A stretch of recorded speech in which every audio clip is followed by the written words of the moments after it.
అండి అందరికీ good morning. ఎలా ఉన్నారు? బాగున్నారండి? 3 days నుండి మేమంతా ఫంక్షన్లో గట్రా అని హైదరాబాద్ వెళ్ళి తిరిగాం కదా, ఆ వీడియోలు కొన్ని పెట్టాము, ఇంకా పెట్టాలి. ఎన్ని చేసినా మళ్ళీ మన డ్యూటీ మనం చేసుకోవాలి కాబట్టి మామూలుగా ఇంకా ఈరోజు మిషన్ వర్క్ స్టార్ట్ అయిపోయిందండి. ఈరోజు ఇలా వర్క్ ఇచ్చిన బ్లౌజు పంజాబ్ డ్రెస్ అండి. ఇది ఇలా ఇచ్చి నెక్ ఇలా వచ్చేసింది వర్క్.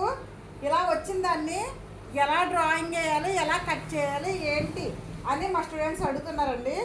వాళ్ళకి క్లాస్ చెప్తున్నాను నేను. ఒకసారి చూడండి. ఇలా డిజైను చూపించరా, ఇదిగో చూడండి. నేను ఇలా సెంటర్ పాయింట్కి మడత పెట్టేశాను. ఇది హాఫ్ నెక్ అండి, ఇంకో హాఫ్ ఇది ఇటు ఉంది. దీన్ని నేను ఏం చేశానంటే సెంటర్ పాయింట్కి నేను మడత పెట్టాను. సెంటర్ పాయింట్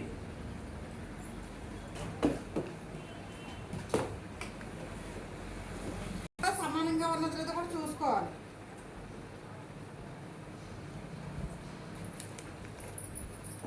అసలు మనకి పొడవు ఎంత కావాలి? డ్రెస్ పొడవు ఎంత? 40. మనం ఫస్ట్ 40 తీసేసుకుందామండి. ఇప్పటి వరకు మనము లైనింగ్ కట్ చేసుకుని తర్వాత మెయిన్ క్లాత్ కట్ చేసాము. ఇప్పుడు మెయిన్ క్లాత్ కట్ చేసి తర్వాత లైనింగ్ కట్ చేసుకోవాలి. ఇదిగో చూడండి, నేను పొడవు 40 తీసుకున్నానండి. మనకి షాల్ వచ్చి 7.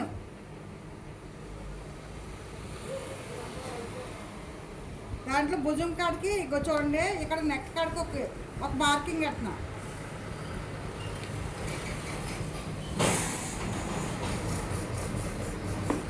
మనకి ఇక నెక్ ఎలా ఇచ్చాడు కదండి, మన కింద పైన కూడా ఈక్వల్గా ఉందో లేదో డిజైన్ చూసుకోవాలి. చూసుకోకపోతే ఎగుడు దిగుడు వస్తుంది, కొంచెం ఎక్కువ తక్కువ వస్తుంది. అలా రాకోకుండా ఉండాలి అంటే మనము ఇక్కడ కరెక్ట్గా ఇది ఇలా మనం ఇలా టచ్ చేసినప్పుడు మన చేతికి మన వేలికి స్పర్శ తెలుస్తుందండి. ఇది కరెక్ట్గా ఉందో లేదో చూసుకుందాము.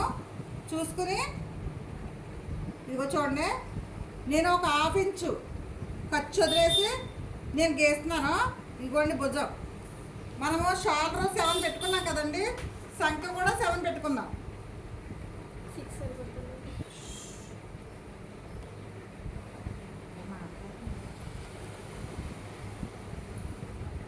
మనం పొడవ తీసేసుకున్నాం కదా, బాడీ లూజ్ ఎంత కావాలన్నది చూడండి ఒకసారి.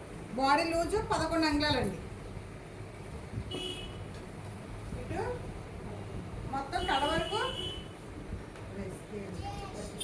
వచ్చిన కాడ వరకు నేను 11, మొత్తం టోటల్ పడవచ్చు 40 అన్నది కదండి. కడ వరకు నేను 40 వరకు నేను 11 అంగుళాలు లూజ్ పెట్టేసుకున్నాను. 11 అంగుళాలు లూజ్ ఎలా అంటే మన ఖర్చుతో సహా. ఇదిగో చూడండి, నేను షేప్ గీసేస్తున్నాను ఖర్చుతో సహా చెప్పాను కదండి.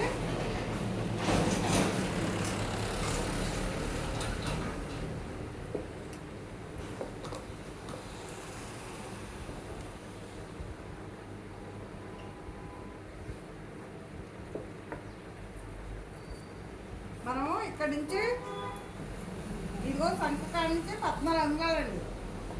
ఇది ఏంటంటే టక్స్, మన సైడ్ టక్స్ వస్తాయి కదా, అది పొడవు 14 అంగుళాలు. ఈ 14 అంగుళాల కాడ నుంచి మనం మొత్తం ఇక్కడ 40 అంగుళాల కాడికి పొడవు. ఇదిగోండి ఇలా తీసుకోవాలండి. తీసుకున్న తర్వాత మనం సంఖ్యను తీసుకోవాలన్నది ఇక్కడ 1 ఇంచు సంఖ్య షేపు. ఇదిగోండి చూడండి వచ్చేస్తుంది కదా. నేను ఇప్పుడు ఇది అంటే అన్నది నేను కట్ చేసి చూపిస్తాను. చూడండి ఒకసారి. కరువు స్కేల్ పెట్టుకోవడం కూడా చాలామందికి షేప్ ఇలా గీటు రావట్లేదు. అందుకోసమని కరువు స్కేల్ పెట్టుకుని మనం ఇలా గీసుకుంటే నీట్గా అయితే వస్తుంది అనమాట. చూడండి నేను ఎలా కట్ చేస్తున్నానో ఒకసారి చూడండి. మనం ఎప్పుడు ఒక 1/2 ఇంచు ఎక్కువ ఉంచుకోవాలి. ఎందుకంటే మనము దీన్ని బట్టి లైనింగ్ తీసుకుని మనం ఇలా కుట్టి తిరిగేసుకోవాలి కాబట్టి మనకి ఒక 1/2 ఇంచు ఎక్స్ట్రా ఉండాలి.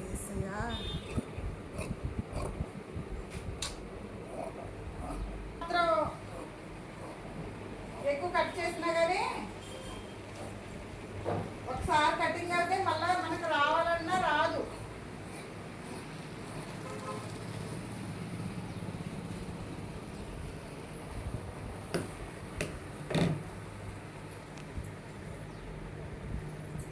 ఇదిగోండి ఇలా వచ్చేస్తుంది కదా, మనకు అర్థమైంది కదండి. ఇప్పుడు దీన్ని బట్టి మనము లైనింగ్ తీసుకోవాలి. ఓకేనా? దీన్ని బట్టి లైనింగ్ ఎలా తీసుకోవాలన్నది కూడా చూద్దాం. దీనికంటే ముందు మనం చేయవలసింది ఏంటంటే అండి, ఇదిగోండి మనకి మొత్తం ఇలా వచ్చింది కదా క్లాత్. మనం ఇక్కడికి 40 అంగుళాలు ఫ్రంట్ పార్ట్ తీసుకున్నాం కదా, ఉన్నదే 40 ఉందో లేదో కూడా చూసుకోవాలి. అలా చూసుకున్న తర్వాత మనం డ్రాయింగ్ చేసుకోవాలి. ఇదిగో చూడండి, ఉన్నది ఎంత వచ్చిందో చూద్దాం.